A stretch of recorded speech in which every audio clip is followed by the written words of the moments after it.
Hello, everybody. It's Dave Neal, stand-up comic and host of Bachelor Nation News. We have a long and interesting conversation to get to. Shawn Booth finally tells his side of the story after breaking up with Kaitlyn Bristowe. He shares a lot of insight we have not heard before. Without any further ado, I'm going to jump right into it and cut away to the different aspects of the timeline as he begins to discuss several years later what it was like. Of course, we know Shawn Booth criticized Kaitlyn for talking about their relationship, and now he's doing it. Hey, welcome to podcasting. This is what it's all about. Now he's able to get some of the money. Probably saw how good Kaitlyn's doing with her podcast, so good for him. His story is worth sharing. Whether he's good at it, that's up to the audience to decide, but good for him for entering the podcast game. Is it hypocritical? Yeah, but I'm sure Kaitlyn will understand. All right, now he's going to be talking, and my guess was, I said this to Reality Steve in a voice note just now, within 6 months, Kaitlyn Bristowe and Shawn Booth will do each other's podcasts.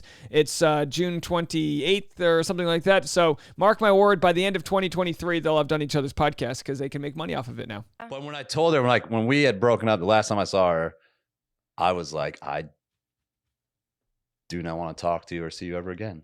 I said that out of the situation that happened and how I found out everything. And that's where it was kind of left off. So I did not really have any communication with her for years.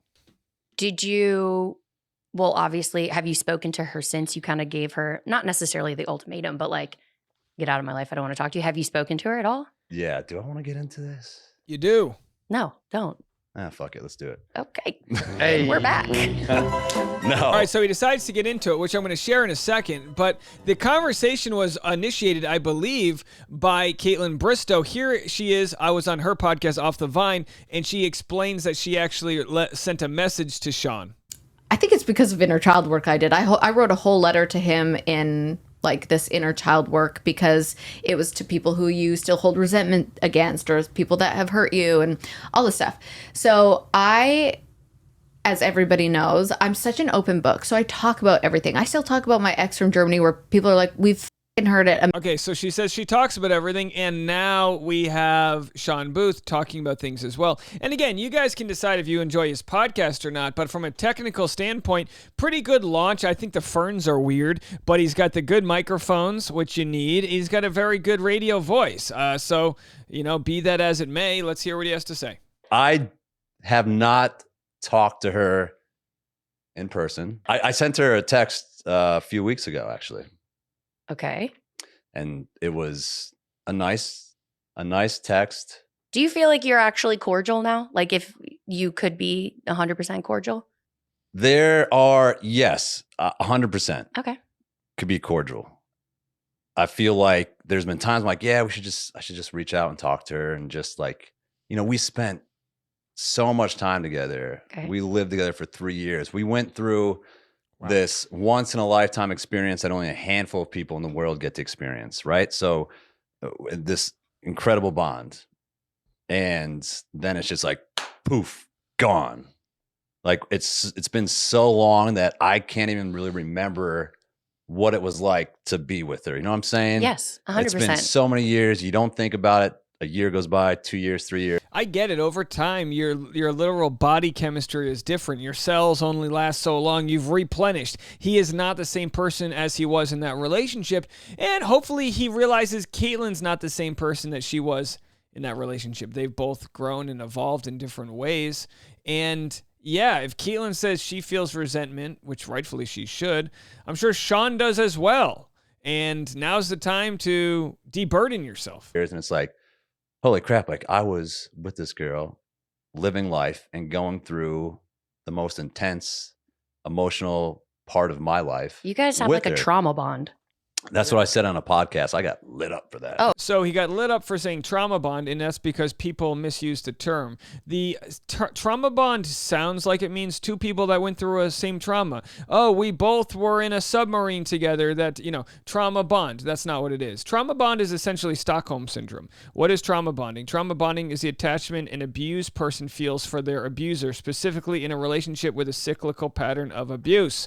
So they're just misusing the word trauma bond. I'm just letting you guys know that's not what it means. Oh, just kidding. Don't light me up. I take it back. Yeah.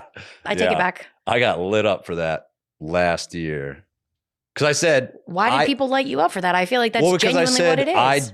I realized after the relationship, I said, I do not think it was true love. And he sticks by that. And here's the reporting last year. Look at that mustache I had on. Here's what Shawn said. I don't know if it was true love. I guess it wasn't, because we'd still be together if it was. Like, of course you're thinking it's love. Yeah. But it's you're put in the situation where you're completely secluded from the world. So anyway, he describes why he doesn't think it was true love, and he stands by that. He says, and again, this might be semantics. Well, can you have love? Maybe there was love, but not true love. True love is the love you have to your dying day. I don't know.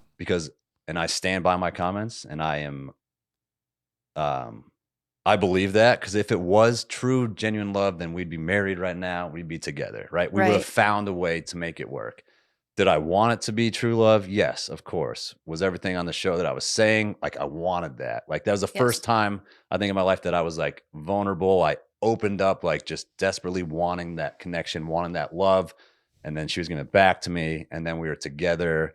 And then realizing, okay, maybe this isn't that deep, genuine love that I thought or that I wanted. But that doesn't take away from the fact that you cared for her. And like you said, you were vulnerable and those things were real. And this is why I really like the podcast co-host here. She's got the feminine energy that says, look, it doesn't mean you're negating how you felt. Yeah. Coming off that show, getting thrown into the spotlight, having everybody watch your move and people fall in love with your relationship and just being flown all over the world. And it was a very, emotional time, highs, lows, all of that. So to go through that with her was an intense thing. But yeah, don't say trauma bond. Okay. Yeah. Sorry. I take that back. No. I just thought that And that's okay. It's okay if you use the wrong words. It's not your intention to use. That's not what it means. Now we all know. The more you know. Where's my the more you know button? was No, I agree with you. Like, yeah, I feel like that would be something, like you said, the amount of people who have experienced exactly what you have experienced is like, what, 4 people? Grand total? Yeah. That like make it out of the show and then live together for years afterward. Yeah, because we know, and we just covered the story, Katie and Blake have, they've overcome their issues. We talked about it, or maybe they haven't. We'll have to see how it all plays out, but they follow each other on Instagram now, so you can imagine they're back to being cordial, as it were. And anyway, but they didn't even live together. They only dated, you know what I mean? So like, yeah, Shawn and Kaitlyn, they lasted a long time. And all that stuff. There's not many people who do that. Right. And I don't think that anybody else can truly relate to you like she can. Right. And so that's for forever, which I feel like is also why after all the dust has settled and you said, I don't want to talk to you anymore or whatever it may be, you know, if you saw her now, it would be fine. Now, wicked ego. And I don't blame him. Wicked Ego by Shawn Booth. That's the ego. I never want to talk to you again. I'm, whatever. You could feel that way, but the reactionary reptilian response of you've hurt me. The male ego is fragile. I don't think we need to debate that. It's a fragile ego. We're put up there. You hooked up with somebody else before the fantasy. So it's not necessarily how it's almost like the Bachelor Nation pushing in and imploding in on Shawn's character. And I say that because that's what the ego is, feeling offended when you shouldn't have. Versus Kaitlyn Bristowe, who didn't have as much of an ego. She wasn't exactly in the same position. Everyone's got a different story here. But she's like, yeah, like I'm trying to find love. It was a female-centric show where she had to figure it out, and the collateral damage was Shawn's ego. And I think that's fair to say. And your relationship would be fine because I think that whether you want to admit it or not, there is still some level of respect that you guys have for one another. Of course. Yeah, absolutely. I think it was just so emotional because when we had broken up and when it was about to be. By the way, this interview is blowing my socks off. Literally, neither of them have socks on. Released to the world. Yeah. My whole thing was, and I said this, and I was just like, I want to make sure we do this together as a team. Like, no matter, it's gonna be really hard on both of us. We're gonna have to deal with all different types of opinions and thoughts and people judging us. It's like me and you are the only people that are going through this. let's do it as a team. And it didn't work out that way. I So was that's going to why say, do you upset. feel like you were a team or no? No, absolutely not. No. We weren't a team. And so going back to when I talked to her, and now this is just like kind of me contradicting myself of talking to her because I had asked her kindly to stop talking about me on her podcast because I said it's not fun. So that conversation happened, and we already covered it when Kaitlyn broke the news to me when I was on her podcast. And she was like, oh, I've bleeped this out before, but I'm finally going to talk about it. She kind of mentioned the fact that Shawn and her had, he was like, hey, can you back off? Can you not talk? And he said it probably in a nice way. Could you not talk about our relationship anymore? Let bygones be bygones. So actually, it's a very decent sign of character right here for Shawn to say, look, it was hypocritical of me. Of talking to her because I had asked her kindly to stop talking about me on her podcast because I said it's not fun. Welcome to the podcast game, Shawn Booth. At least now you own and have equity over your show, so you understand that maybe it's worth having that conversation, which is why I think they're going to go on each other's podcast. Come on, get it over with. The Us Weekly. Or you both can come on Drive with Dave. I'll have one of you sit in the right side and one on the left side. You can put the armrest down in the middle. I'll get a couple GoPros. I'll drive you around town like a tour guide. We'll mend some bridges. These are TMZs and all this. Like, I'll tell you what, we'll go to TJ Maxx. We'll buy everybody socks. It'll be a ton of fun. Every few months, I felt like people reaching out. Do you have a comment to say? Comment about what Kaitlyn said? Do you have a comment about this? Do you have a comment about that? And I would just like ignore it all. Do you feel like... And now I'm sitting here talking about this on the podcast. But I don't want to talk negatively. I was going to say, you haven't said anything negative. So I feel like that is also a big part of, I feel like the animosity that could have been created is if you felt like she was saying negative things about you and you couldn't defend yourself, or you just didn't feel like it was necessary for you. And I don't think Kaitlyn was being negative when she said, and this was the most recent thing that she said on Jason Tartick's podcast, Trading Secrets. Kaitlyn Bristowe said, I felt like he was holding on to the relationship till his gym opened. Now, maybe it didn't come off with the poise or sensitivity for the clickbait media to run on it. Guilty. But the point was, she was like, yeah, he didn't break up with me because he was opening a gym. He was able to to compartmentalize his relationship, put that on the back burner while he's trying to open up his gym. To defend yourself. Yeah, I don't know. No, I just didn't think what she was saying was accurate. And I think she was saying things that were incorrect. Yeah. But we also don't know for sure if Shawn even heard what she said versus the quote that was read in the magazine, because how someone says something is always different. It's all about tone. And I don't think she in any way was blaming Shawn for those decisions. She might have done the same thing if she was opening her business. Yeah. And that's a bummer, by the way, when you're not in the public light. Yeah. Like, I feel like when someone's saying something about me and I can't defend myself and say what I feel like is the truth, just in an average relationship in private. Yeah. But then you magnify that by like everyone's opinion, like you said, social media and the media in general kind of just like really fuels that fire. Fuels it, but you get over it quickly. And I dealt with it so much that it was just like, whatever, like it's not that big of a deal. Nobody really gives a crap. Like, I know what happened. I know how everything went down, and just she can say what she wants to say. Mm-hmm.